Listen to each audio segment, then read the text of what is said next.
It's the SKOR North Twins Show. So Dex was at Target Field last night, the official beat podcaster of the SKOR North Twins Show here. And Judd and I, we were just across the street at Target Center taking in the raucous atmosphere. Yeah, we were waving as we walked through the Skyway. It was excellent because, we did wave. You didn't see it in class. I saw you. I just ignored it. You were just hunched over, continuing on your way with your backpack on your shoulder like typical. Yeah, that's how I roll. But it was pretty funny. Like seconds after that Wolves game ended, and I could see it in the Skyway. People were walking by when Buck literally ties the game. Yeah. So people in the Skyway definitely were able to at least see. It wasn't a big crowd yesterday, but see and hear a little bit of a pop from when Buck tied the game in the bottom of the ninth. Yeah. So we had drama in both Target Center and Target Field, but Judd and I, we did have the game. Judd on his laptop had the Twins game, so we were kind of keeping an eye on, I don't know, like they were down 3-1. It was the 7th inning, and I kind of stopped paying attention because the Wolves game was getting to a critical point. And so who's this pitcher that was shoving last night for the White Sox? This Fetty? Yeah. Fetty was. Fetty? Fetty Dude was just shoving last night. Absolutely. I literally thought the only chance, and I had this too, like the only chance Twins have to win this game at this point is get to the bullpen. That's the only chance they're going to have. Fetty was unbelievable. He runs into trouble in the first, and then I believe sent down 17 in a row, 17 batters in a row, a ton of swings and misses.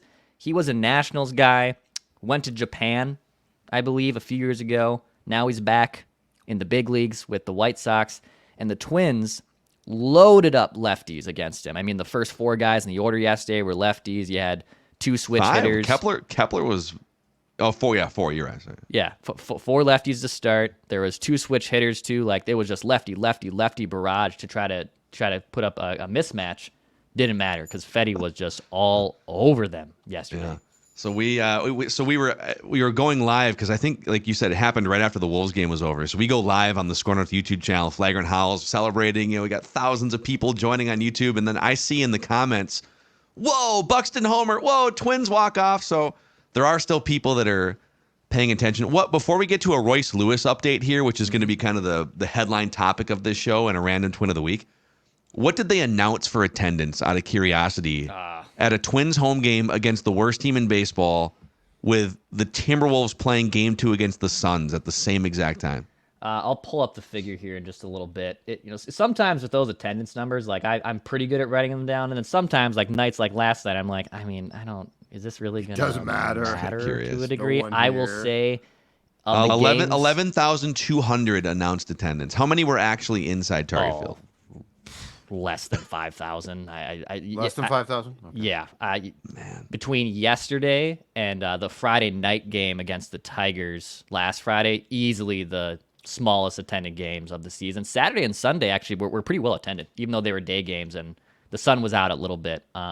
And Monday was Bark at the Park Day, so there was tons of doggies. I was watching that on TV next to my dog on the couch, and they kept ringing the doorbell sounder. Yeah. And on Tampa the couch, Maya was like, huh? Yeah. Tampa Bay did the same thing.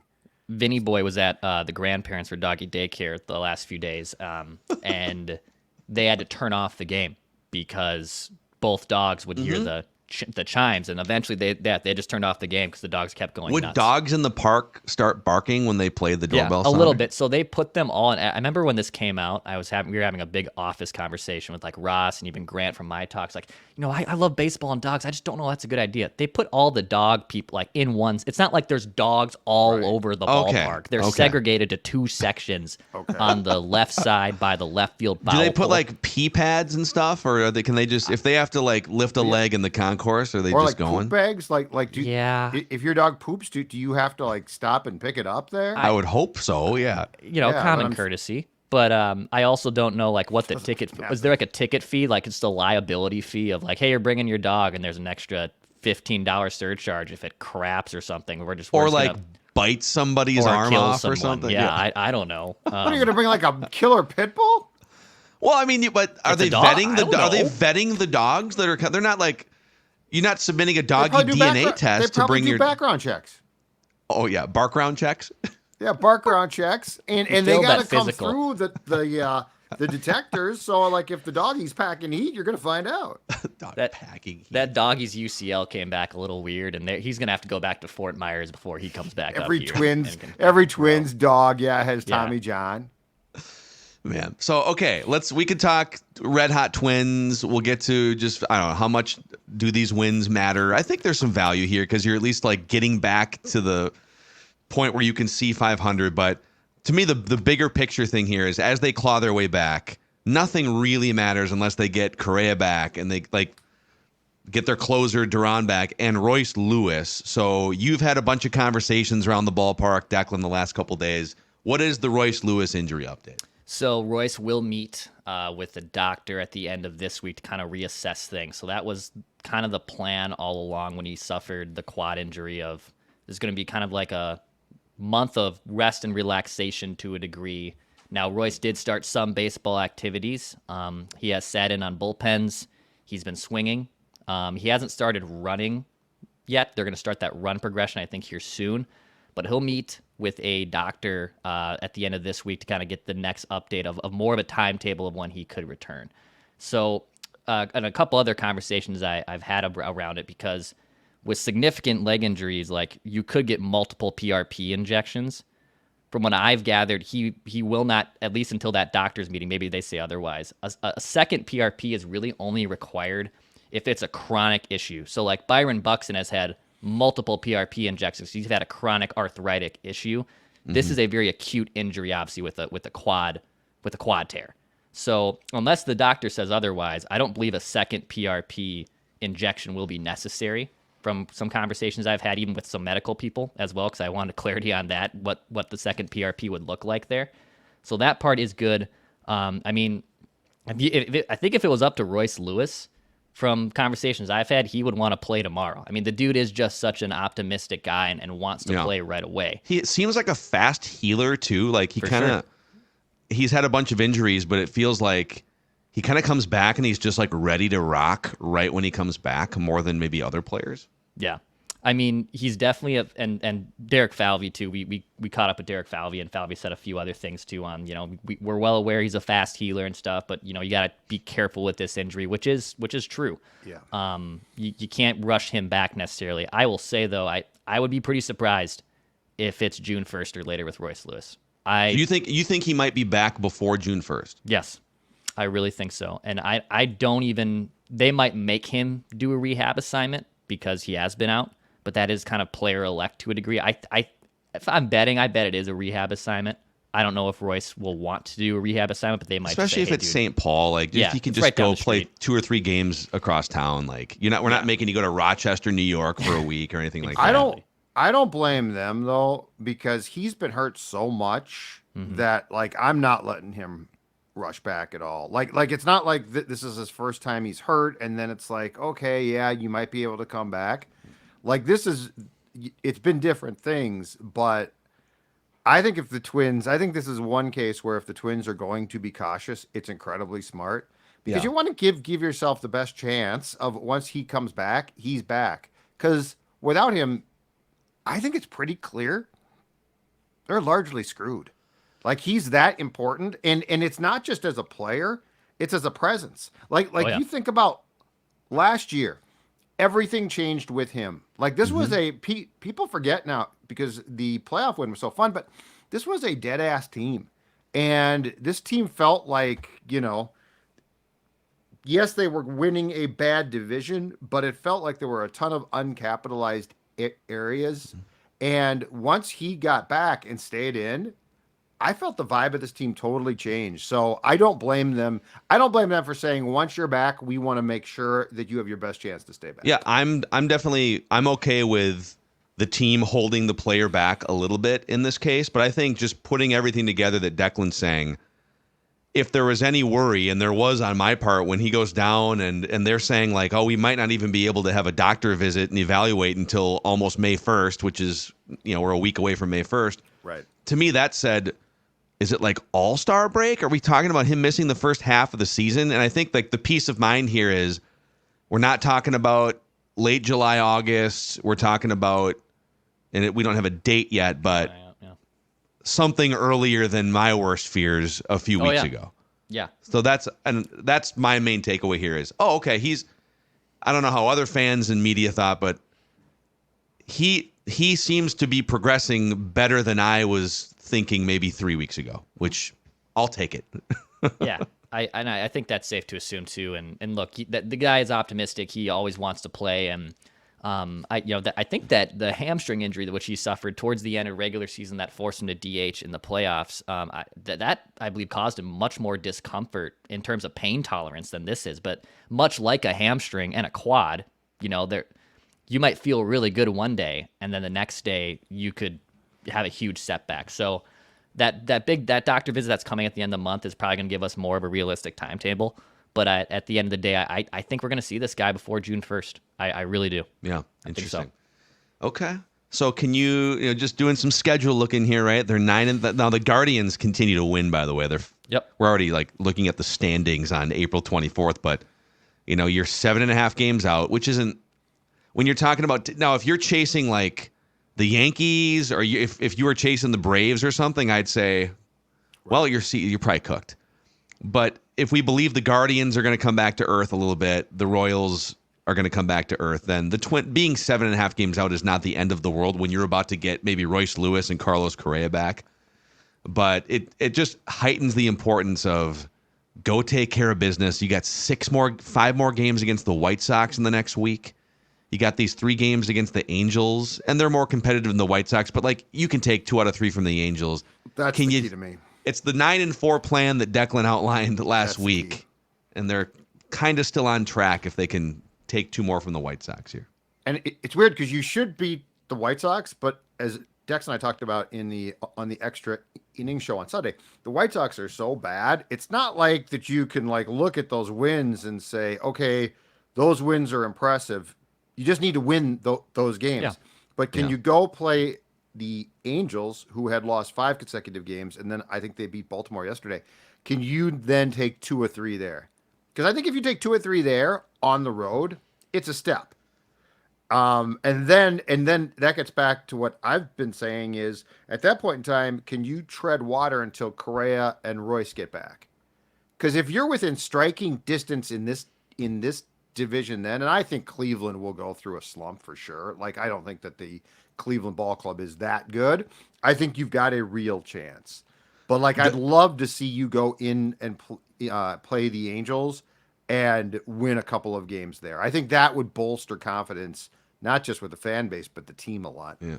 Does it make you guys feel any better that the Astros are off to an even worse start than the Twins? The Astros, I think they lost again yesterday.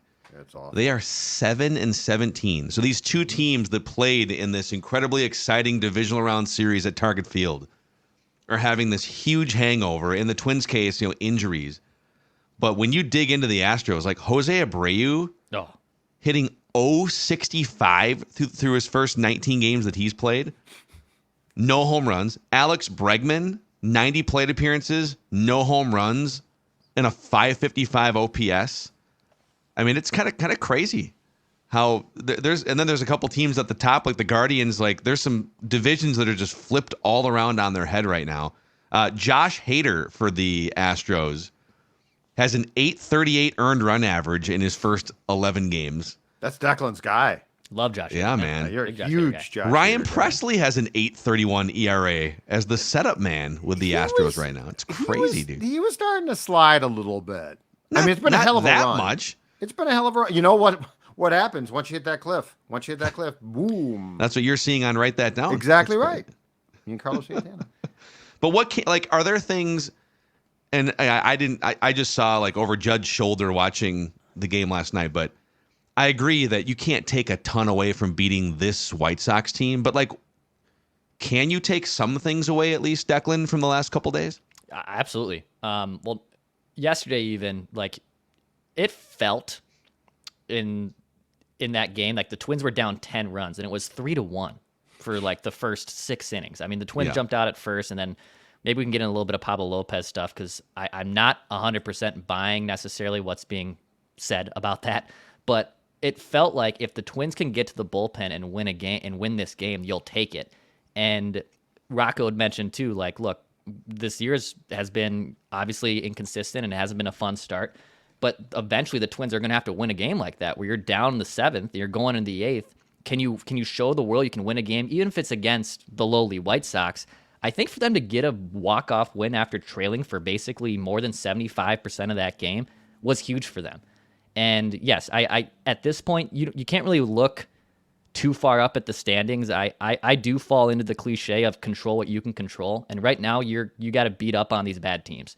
Don't worry about Cleveland going into a rut, because eventually, yeah, they're probably going to level off. But you start winning games, and kind of the rest of the stuff takes care of its own. So, yeah, I think there's been positives. I mean, Trevor Larnach has looked great. Max Kepler through the first 2 games is ripping the cover off the ball.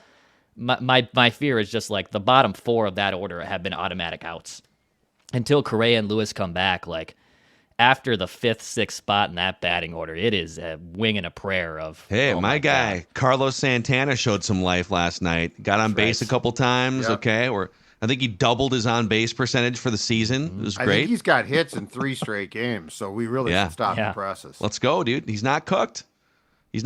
Kyle Farmer now, 073. That's going to near its end too. And Derek Falvey talked about, like, all right, so like with Wallners and the Varlands that you can send down because there's a safety net there that they're young and they can still, get right in AAA. Like, how do you balance, the Carlos Santanas and the Kyle Farmers, the veterans who are off their like really slow starts? And Falvey still mentioned that it's early, but I mean, it's something they're looking at. I think if this Kyle Farmer thing lingers into May and like Royce Lewis is back, or Austin Martin can play some third. Rocco talked about that on Monday during availability. Shortstop's not an option for Austin Martin. That is not an option for him.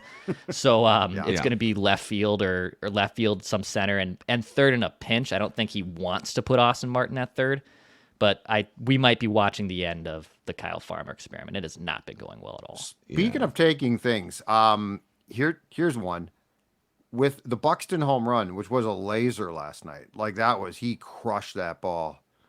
Where's he at the plate too? Because to me, his start, like, it's great. He's playing in the outfield again. He's obviously fantastic out there, but he scuffled at the plate. I think that's been kind for a start. But when he starts to hit the ball like he did last night, like, that home run to me is an ideal Buck home run because it's a laser. It's not like him. That didn't look like I'm trying to hit a home run. That looked like I'm trying to murder a baseball, which I actually like from him. So, like, what progress are you seeing from him at the plate? Because that, I think, is one of the most paramount things. Like, he has to produce there. And when he does, he's fantastic. So, I mean, the last few games he has looked a little bit better, but like, I have given up, and this is what I was trying to allude in the offseason. I have given up on Byron Buxton being a consistently dangerous Major League Baseball hitter.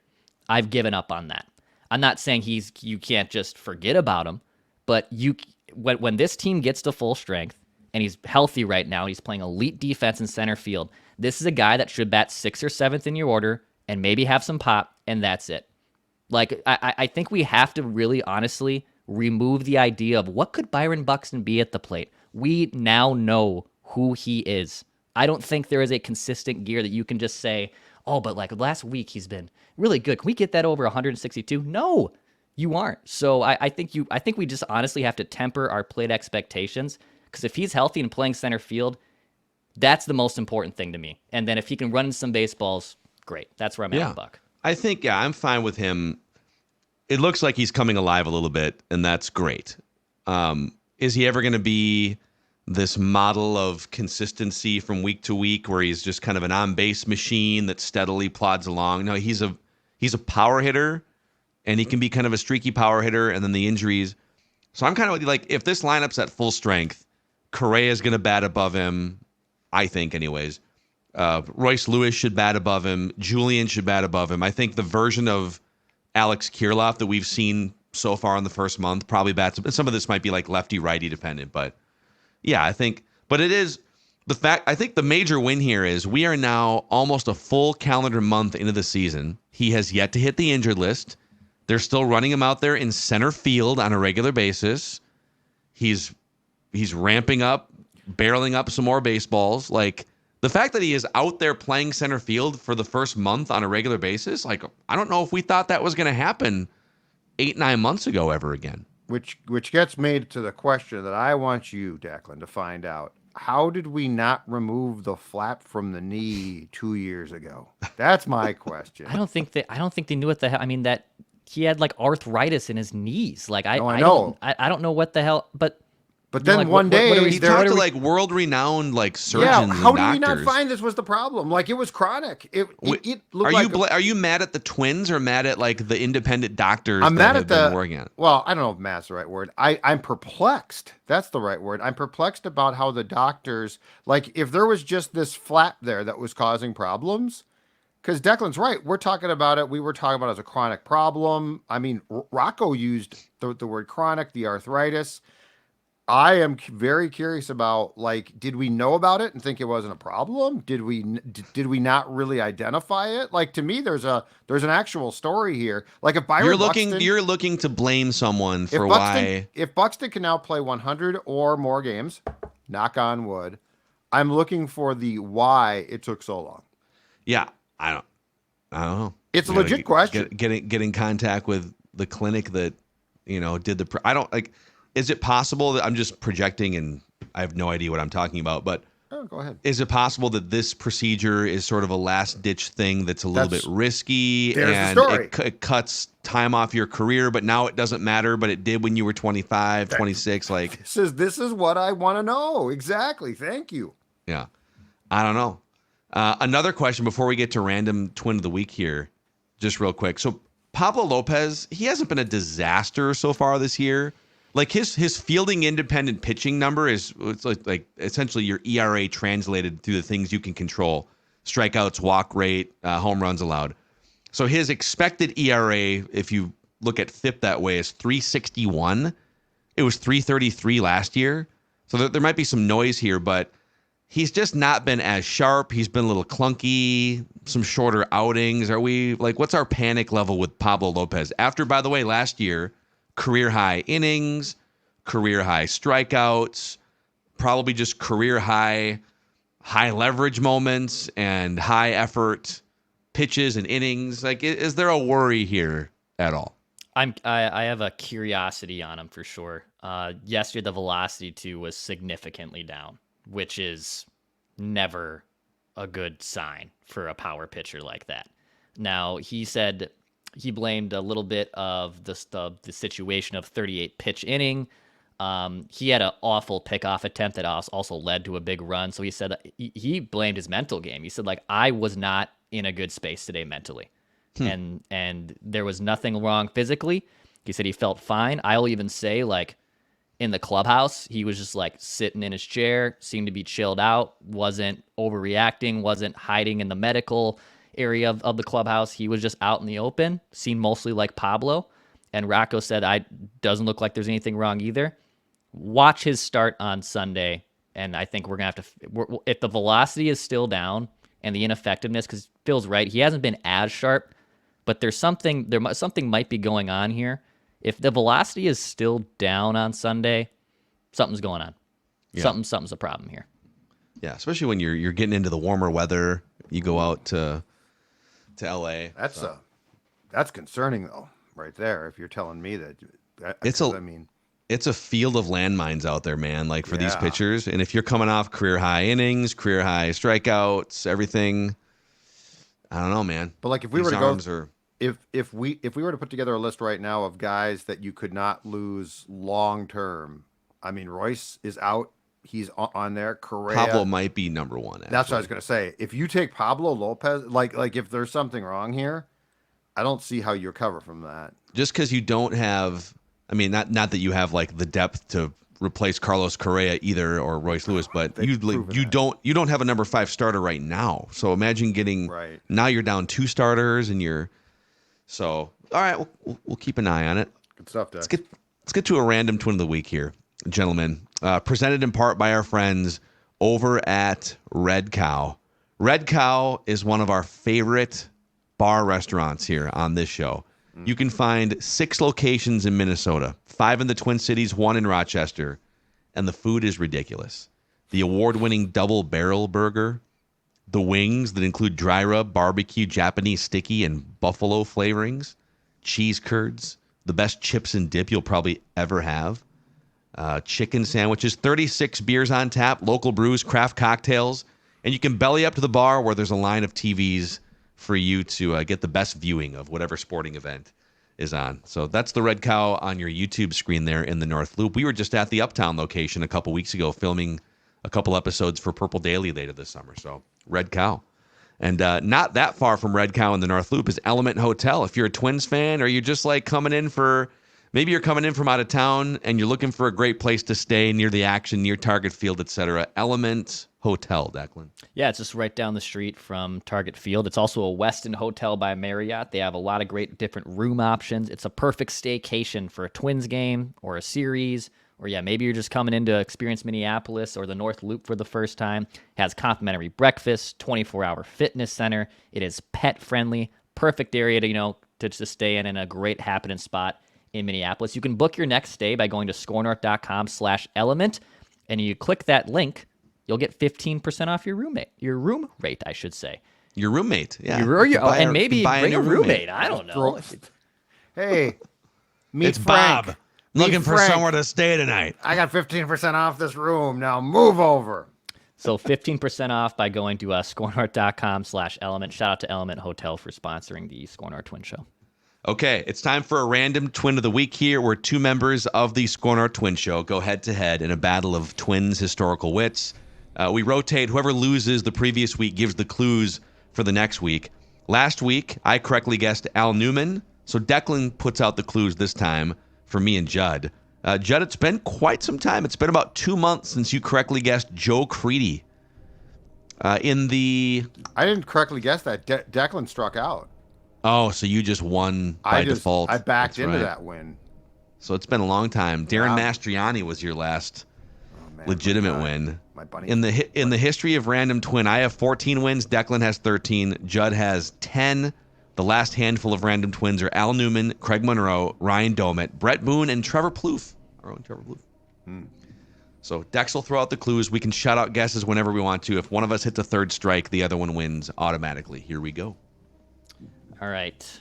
This Random Twin of the Week was undrafted.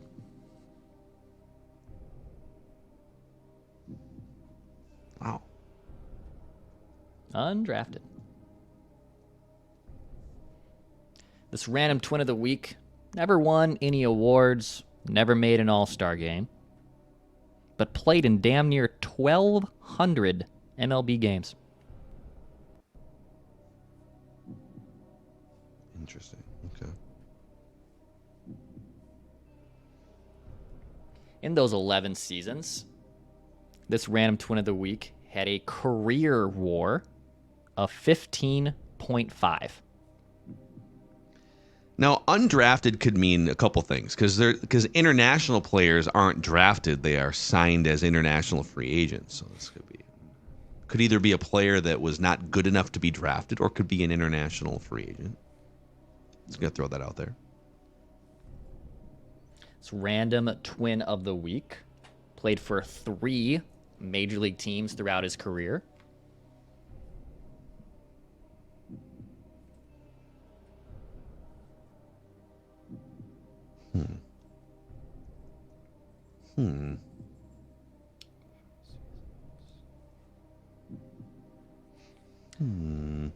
Little bit of an unconventional stat leading clue here, but this Random Twin led the league in putouts at his position in one season.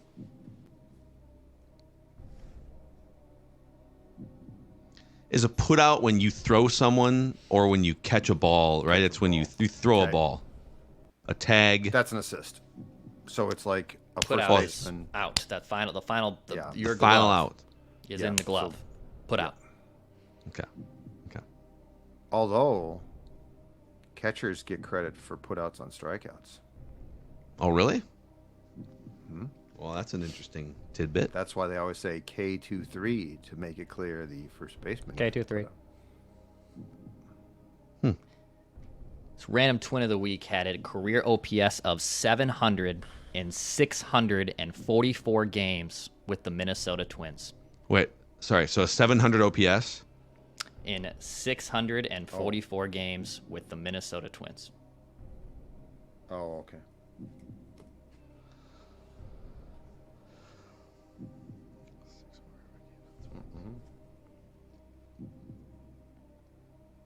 Interesting. Okay.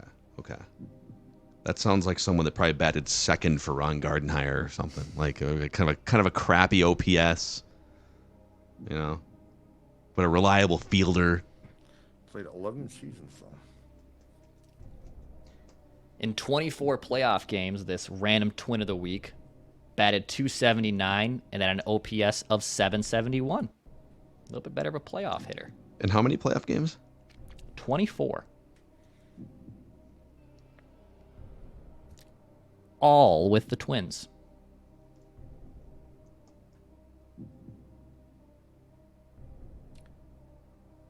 Is it Tom Brunansky? Bruno. That OPS can't be it. Incorrect. Not Okay. Brunansky. Yeah, that OPS. So okay. 24 playoff games. Just 74 career home runs for this random twin of the week. Really not him.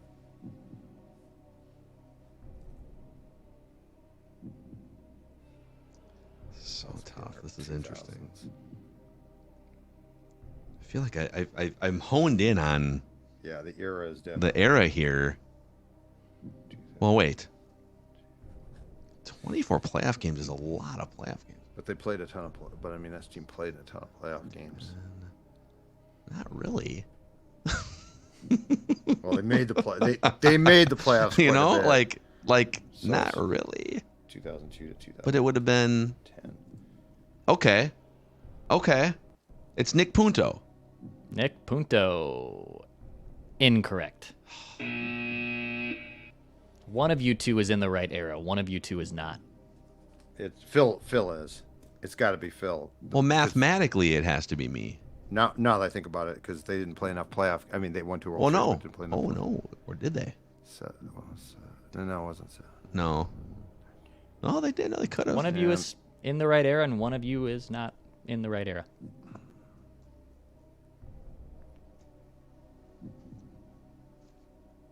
It's random twin of the week. Finished 4th in Rookie of the Year voting when he qualified. How aggressive do I want to be here?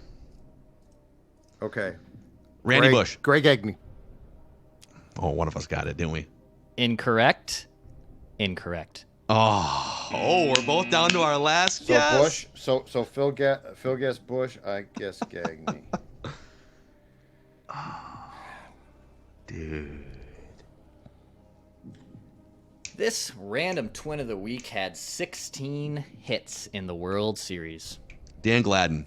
Ding, ding, ding. Let's Damn it! go! I was just about. Oh, man. That was in Judd's Son of wheelhouse right there, dude. Fuck! I was just about to say Dan Gladden. I was. Danny Shoot. Gladden. So I That was a wasn't great one, Dex. Was trying to go through, like, okay, a guy. So he was undrafted. Danny Gladden was According to Baseball The undrafted. Giants just signed him, huh?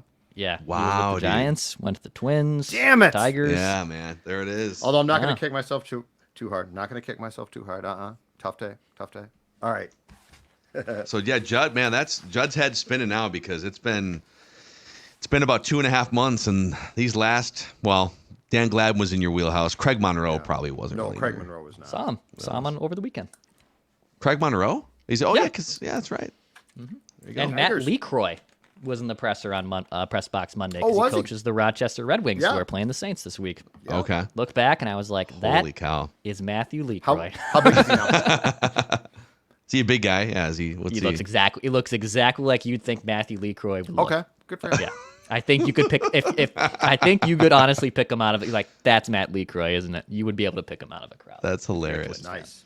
All right, that's the end of this episode here of the SKOR North Twin Show. If you haven't already, please click the subscribe button on the SKOR North Twin Show YouTube channel, which we just launched about 6 weeks ago.